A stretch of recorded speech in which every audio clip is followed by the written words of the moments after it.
এই যে থোক টগরটা, এটাও দেখতে বেশ লাগছে, তাই না? তো আমি বেশ জুম করে ফটোগুলো নিচ্ছি, আর এত ভালো লাগছে, সবুজের মধ্যখানে সাদা, নিচে রয়েছে সন্ধ্যামণি ফুলগুলো, আর এই যে পাঁচপাতি ফুলের উপর বৃষ্টি পড়ছিল, তো একটু বৃষ্টি পড়ে রয়েছে, তো কি সুন্দর লাগছে দেখো এই দৃশ্যটা। তো এটা আমি জুম করে নেওয়ার চেষ্টা করলাম, তো দেখলাম যে একটু হেজি হয়ে যাচ্ছে, তো জুমটা কমিয়েও বেশ ভালোই লাগছে। তোমরাও কিন্তু জানি যে তোমাদের কেমন লাগছিল।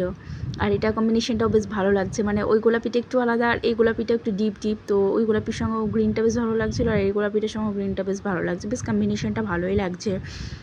তো পুরোপুরি বাগানটা তোমাদের দেখাচ্ছি, দাঁড়াও। এই যে পুরোপুরি বাগানটা, আর ওই যে দেখো তোমাদের হানসিকাটা আমি বললাম না, দুই দিকে বাগান, মাঝখানে রাস্তাটা আছে, আর এই সাইডে বাড়িটা আছে। তো হানসিকা এখন খেলছে, আর মাঝে মধ্যে ভয় পাচ্ছে বলতে ওই মৌমাছিগুলো আসছিলো, তো মাঝে মধ্যে ওই জন্য পেছনে পেছনে সরে সরে চলে আসছিলো, আর আমি ভিডিওটা নিচ্ছিলাম, ওটা ও জানে না।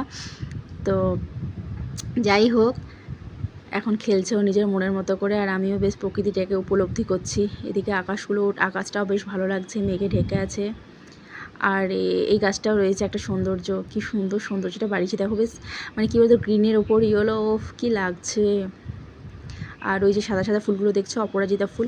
আর হ্যাঁ, যেটা নীল অপরাজিতা হয় সেটাও আছে, বাট পুজোর জন্য শাশুড়িমা তুলে নিয়েছিলেন, ওই জন্য মানে বেশি হয়তো ছিল না, কম করেই ছিল, তো সেটা তুলে নিয়েছিলেন। তো এই সাদা অপরাজিতাটা ছিল, তো সেটাই তোমাদের সঙ্গে আর কি শেয়ার করলাম।